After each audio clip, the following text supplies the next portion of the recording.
Halo semuanya, pernah gak sih kamu makan bukan karena lapar, tapi karena capek, sedih, kosong, ataupun stres?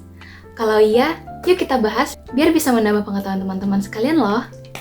Halo semuanya, perkenalkan nama aku Hania Samara Almondra. Aku dari kelas 5 Bilingual Class dari program studi psikologi Universitas Riau. Jadi hari ini aku mau ngajak teman-teman untuk bahas satu topik kesehatan mental yang sering dianggap sepele. Padahal dampaknya besar banget loh. Namanya adalah binge eating disorder. Nah, teman-teman udah pernah denger gak sih tentang binge eating disorder ini? Kalau belum, disimak ya. Yuk, binge eating disorder atau gangguan makan berlebihan adalah kondisi ketika seseorang makan dalam jumlah yang sangat banyak dan dalam waktu yang sangat singkat. Dan mereka merasa kehilangan kontrol saat mereka makan. Jadi binge eating disorder ini bukan cuma sekedar lapar mata teman-teman. Nah, yang bikin bedanya itu apa dengan makan biasa? Nah, jadi yang bikin beda adalah setelah mereka makan, mereka akan merasakan rasa bersalah, rasa malu, rasa menyesal, bahkan mereka benci sama diri mereka sendiri. Dan ini selalu terjadi berulang kali, dan makan yang seharusnya bikin mereka hidup malah jadi sumber penderitaan mereka loh. Oke, simpelnya gini, ada seorang mahasiswa, sebut aja namanya Esa. Jadi siang hari si Esa ini kelihatannya biasa aja. Di kampus dia sering ketawa, ngobrol, ngerjain tugas sama temen-temennya. Tapi di malam hari, si Esa ini kelihatannya beda teman-teman. Saat sendirian di kamar, si Esa ini bisa menghabiskan satu kotak pizza, terus ditambah burger, ditambah juga dengan minuman manis, dan juga masih bisa lanjut ngemil dengan makan makanan yang lain nih, gitu. Tapi bukan karena lapar teman-teman, tapi karena diri dia itu merasa capek, merasa stres, dan juga merasa lelah. Nah, jadi dengan dia makan itu bisa bikin dia tenang walaupun cuma sebentar. Dan setelah itu, si Esa itu duduk diam. Dia merasa bersalah, takut nanti berat badannya naik setelah banyak makan makanan tadi, dan juga janji kepada dirinya sendiri. Besok aku kayaknya nggak akan ngulangin hal ini lagi deh. Tapi ternyata besoknya itu terus berulang. Dan ini bukan sekedar kontrol diri teman-teman. Ini adalah binge eating disorder. Pada penjelasan DSM, yaitu Panduan Resmi Diagnosis Gangguan Mental teman-teman.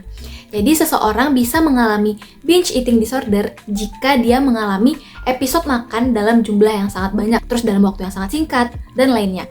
Jadi biasanya orang yang mengalami binge eating disorder, mereka akan merasa kehilangan kontrol saat makan. Dia sulit berhenti walaupun dia udah kenyang, dan lain-lainnya. Nah, episode makan yang terjadi itu disertai minimal beberapa tanda yang aku sebutin ini ya. Yang pertama, seseorang itu makan dengan sangat cepat. Ya, jadi makan terus-menerus tanpa berhenti. Yang kedua, makan sampai dia itu merasa tidak nyaman. Yang ketiga, seseorang tersebut makan meski dia itu tidak lapar. Yang keempat, makan sendirian karena malu. Yang kelima, seseorang tersebut selalu merasa bersalah dan merasa jijik terhadap dirinya sendiri. Nah, perilaku-perilaku yang aku sebutkan tadi itu terjadi minimal 1 kali seminggu selama 3 bulan. Dan tentunya pada binge eating disorder ini itu tidak ada perilaku kompensasi ya teman-teman, seperti tidak muntah dan juga tidak melakukan puasa ekstrim seperti pada bulimia disorder. Nah, jadi ingat ya, binge eating disorder itu bukan soal berat badan, tapi soal hubungan emosional seseorang dengan makanan. Nah, yang menariknya teman-teman, binge eating disorder ini adalah gangguan makan yang paling umum teman-teman. Jadi binge eating disorder ini bisa dialami oleh laki-laki maupun perempuan, bisa remaja hingga dewasa, dan juga orang dengan berat badan yang beragam. Dan sayangnya, banyak yang tidak terdiagnosis nih teman-teman, karena dia itu menganggap, aku kan karena cuma doyan makan aja, aku kan karena diet aja. Padahal yang terjadi adalah perjuangan psikologis yang ada di dalam dirinya. Eits, tunggu dulu.